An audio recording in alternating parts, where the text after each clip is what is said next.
On the screen, we have the EUR/USD 4-hour chart. As you can see, price was in a strong uptrend and created a series of higher highs and higher lows until we changed direction to the downside.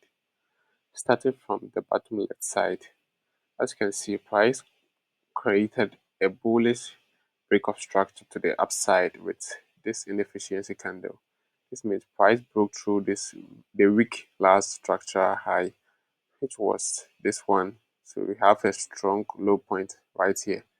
In the following, saw price made a short pullback but couldn't break through the last strong structural point, which means this high should be considered as a weak point.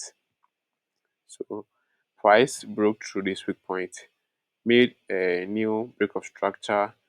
So we have a strong low right here. Following, price made a short pullback but couldn't break through the last structural low point. Last strong structural low point. So this area should be considered as a weak high.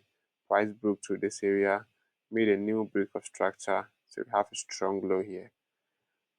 But suddenly, price made a steep or a deep pullback, which broke through the last structural low.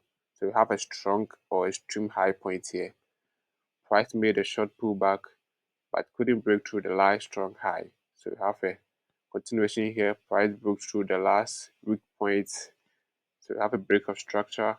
Then so price made another pullback to the upside, but couldn't break through the last strong high.